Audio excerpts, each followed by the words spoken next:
selamat siang dan Assalamualaikum warahmatullahi wabarakatuh.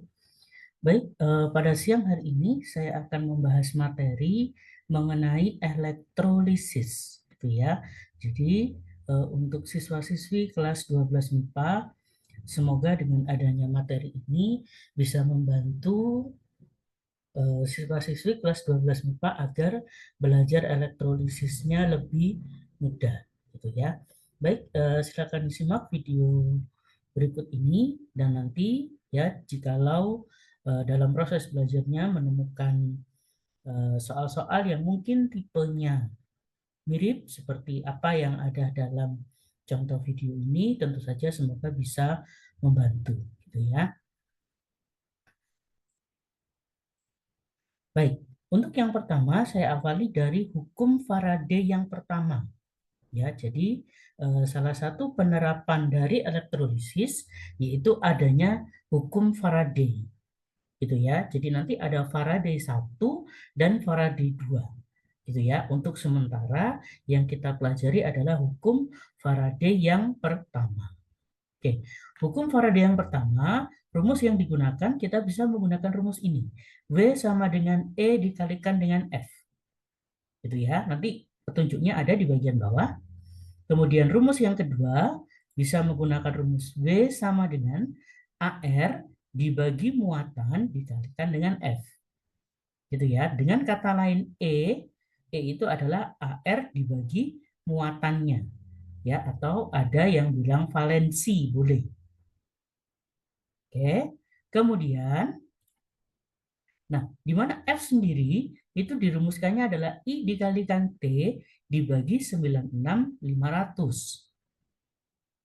Oke, kemudian tentu masih ingat waktu di saat SMP dulu, gitu ya. Nah, pada saat ada bab fisika mengenai arus dan muatan, ya tentu masih ingat bahwa I dikalikan T itu adalah muatan, gitu ya, sehingga dilambangkannya dengan huruf Q.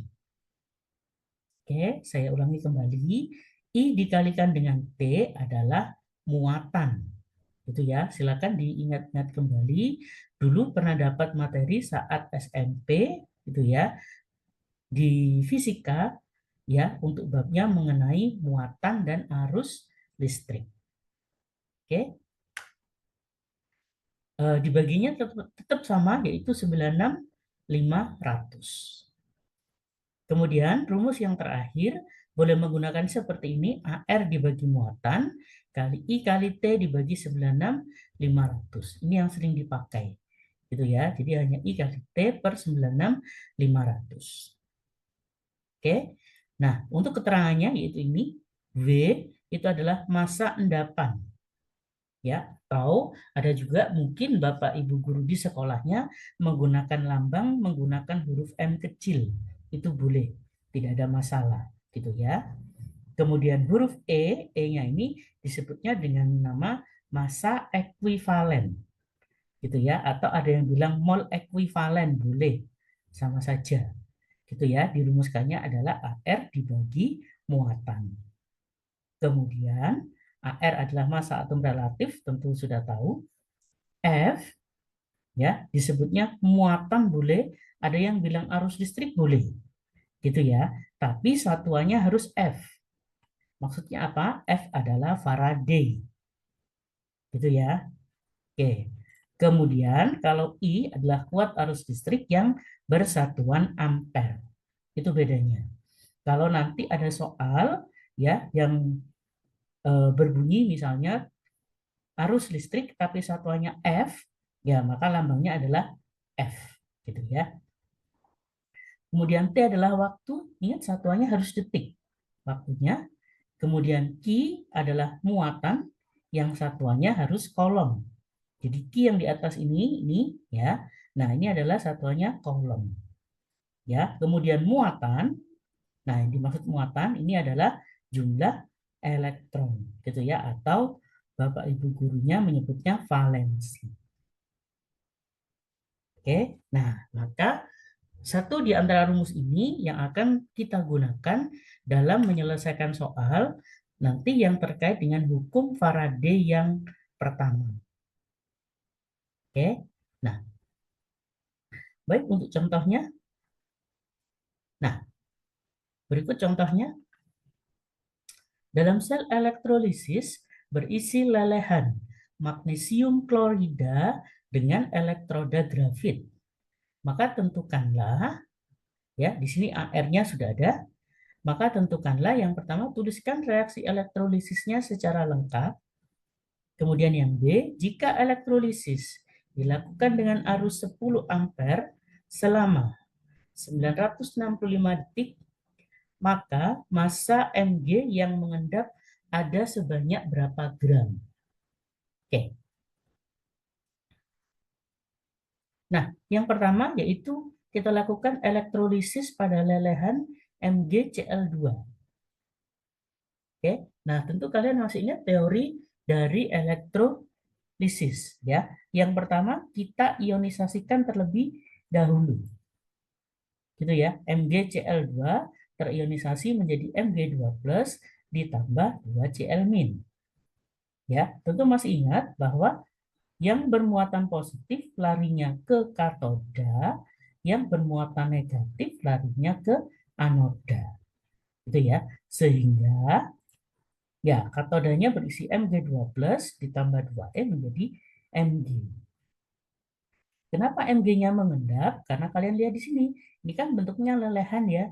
Nah, maka Mg2+ yang bentuknya S, dia akan mengendap menjadi Mg. Kemudian yang di anoda, ya, karena ini Cl, Cl itu adalah golongan 7A, gitu ya. Nah, maka 2Cl- akan berubah menjadi Cl2. Oke. Nah, ini adalah reaksi yang di katoda maupun di anoda. Ya. Nah, yang dimaksud di sini saya ulangi kembali, ya. Reaksi elektrolisis secara lengkap, sekali lagi kadang ada Bapak Ibu guru di sekolah yang dengan menulis seperti ini saja itu sudah boleh. Itu tidak jadi masalah, gitu ya. Tetapi kadang ada yang Bapak Ibu gurunya di sekolah itu agar 3 reaksi ini ya, reaksi yang pertama, kemudian reaksi katoda, reaksi di anoda itu harus dijadikan satu reaksi. Jadi tiga-tiganya ini harus diringkas menjadi satu reaksi. Gitu ya. Nah, maka saya berikan 2 pilihan. Yang pertama, bentuk seperti ini. Kalau memang bentuk seperti ini itu sudah dianggap lengkap sama Bapak Ibu gurunya, maka tidak apa-apa. Gitu ya. Tetapi ada yang ini harus diselesaikan kembali. Ya, saya berikan contoh. Baik, ini saya tulis ulang.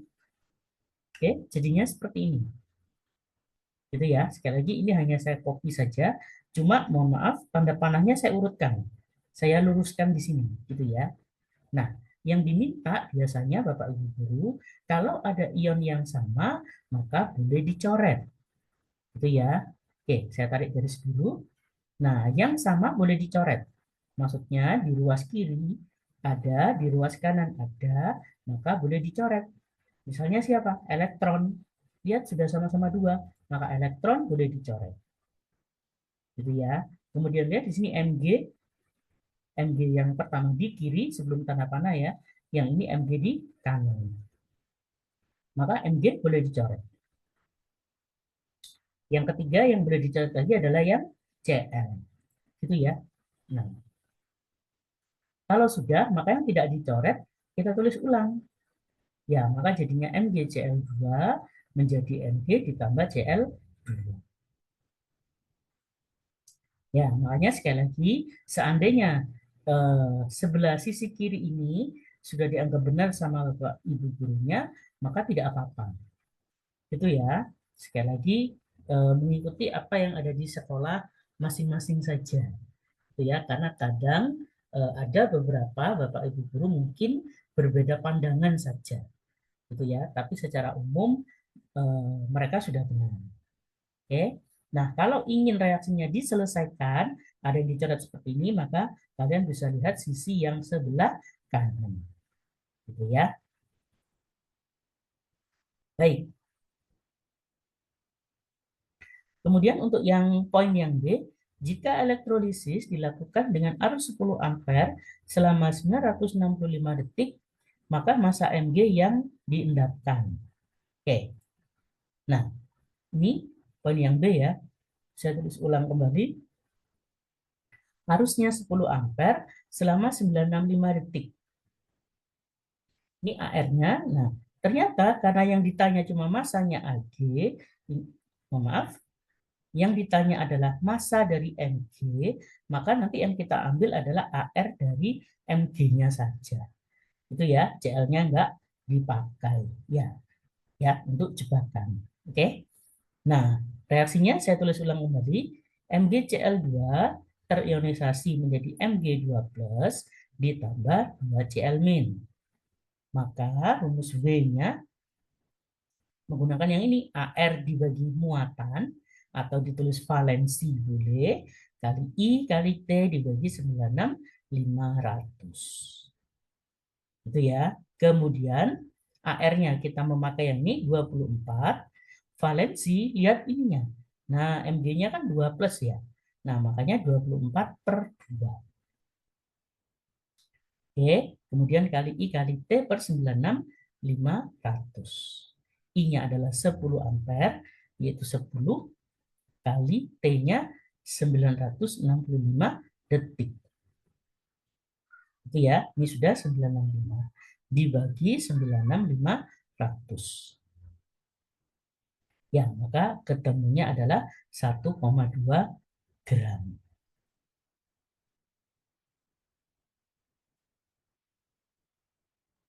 Oke, baik, bisa difahami ya.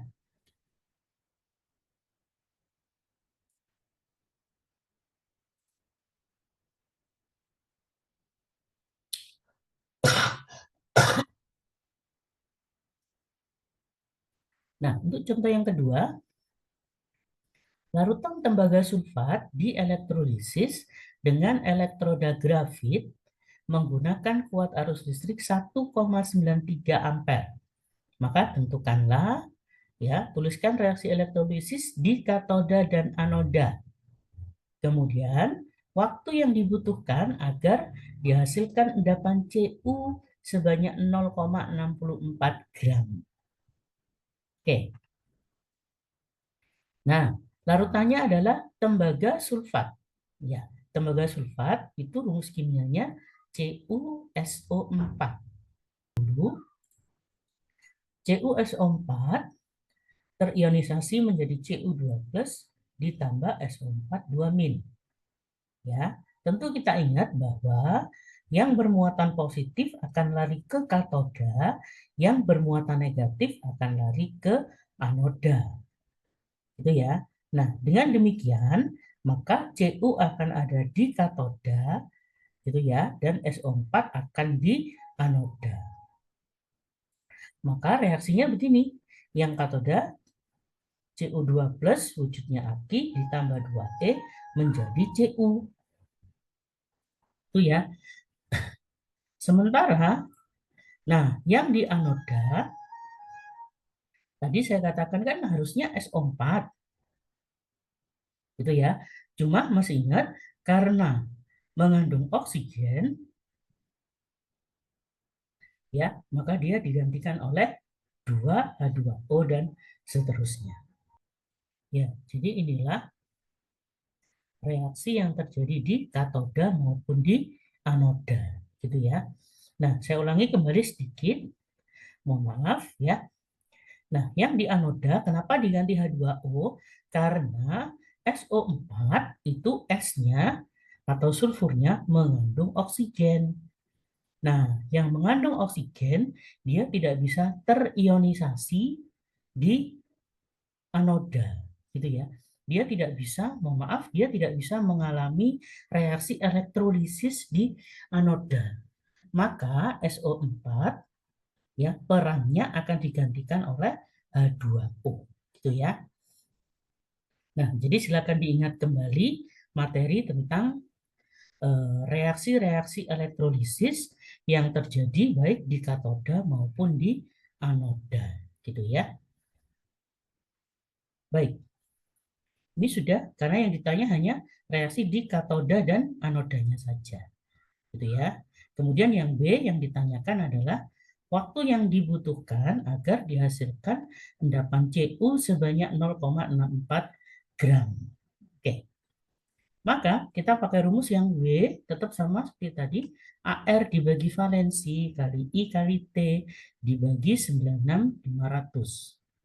Ya. Nah, W-nya karena dia endapan Cu, dia kepingin sebanyak 0,64 gram. Maka W-nya saya ganti ini 0,64, AR-nya miliknya Cu 64 per 2. Nah, 2-nya bisa dilihat dari sini 2 plus. Kan yang mengendap Cu ya, dilihat Cu-nya, terus atasnya dilihat dia kan 2 plus. Gitu ya, makanya di sini 64 per 2. Oke, kemudian I-nya, nah 1,93 ampere, I-nya kecil. Gitu ya, nah yang ditanyakan T-nya. Kali T per 96.500. Nah, ini kalau kalian hitung, ya, nah kalau kalian hitung ternyata T-nya ketemunya 1000 detik. Gitu ya. Nah, jadi dari T 1000 detik itu dihasilkan 0,64 gram. Itu ya, kecil banget ya atau kecil sekali. Kenapa? Karena arus yang digunakan juga kecil. Gitu ya. Nah, baik inilah contoh daripada materi elektrolisis yang bisa saya bagikan pada hari ini.